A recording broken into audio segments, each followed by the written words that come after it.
Hi there, this is Bo Nicholson and you're listening to Snob Bo Reviews movies. Let's talk about the latest offering from visionary Frenchman Luc Besson, Valerian and the City of a Thousand Planets. Welcome to Alpha, the city of 1,000 planets. After centuries of peace and prosperity, an unknown force wants to destroy all we have created. Agents Valerian and Laureline, you have less than 10 hours to find the threat and eliminate it.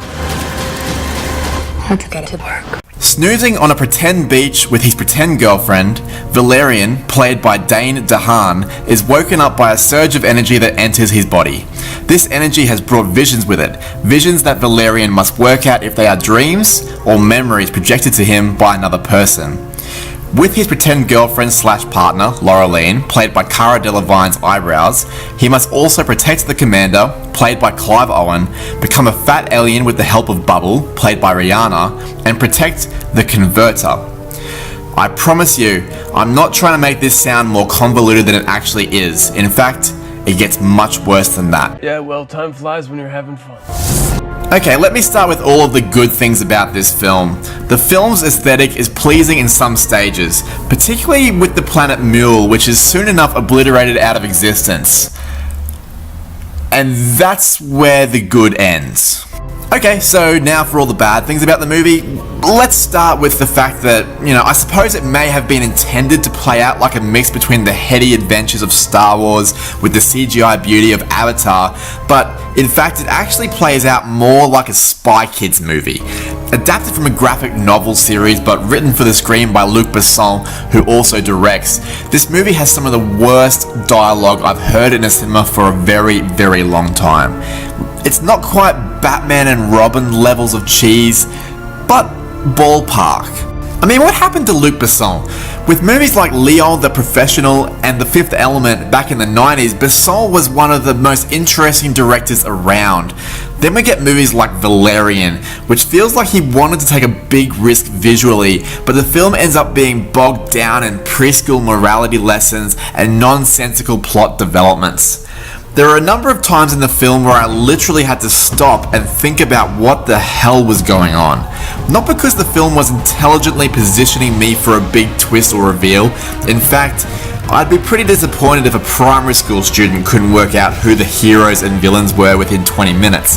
But because each scene was a shameless excuse for an attempt at visual flair, and damned if it has to make any sense to the audience plot-wise. I can't believe that I've spoken this long and I haven't even touched on the acting yet. But to be fair, any film that decides to cast Cara Delevingne and Rihanna as central characters is telling you all that needs to be said without my assistance. Seriously, among A-list Hollywood stars, is there a less talented actor than Delevingne? Whether playing happy, sassy, sexy, sad, angry, or emotionally bereft, she was the same, with the same eyebrows and the same facial expressions. She is distractingly bad. Even Clive Owen is poor, and this man has proven that he has talent. His one-dimensional and predictable performance owes about as much to Besson's writing as Owen's undoubted ambivalence towards the role. For full disclosure, generally speaking, Valerian is not the kind of movie that I would want to go and see, so therefore I'm probably not going to enjoy it much anyway. But when reviewing a film, I try to put that aside. I try to think of people that enjoy sci-fi, people that enjoy space adventures, people that enjoy young adult fiction, people that enjoy action films. And it doesn't make much of a difference.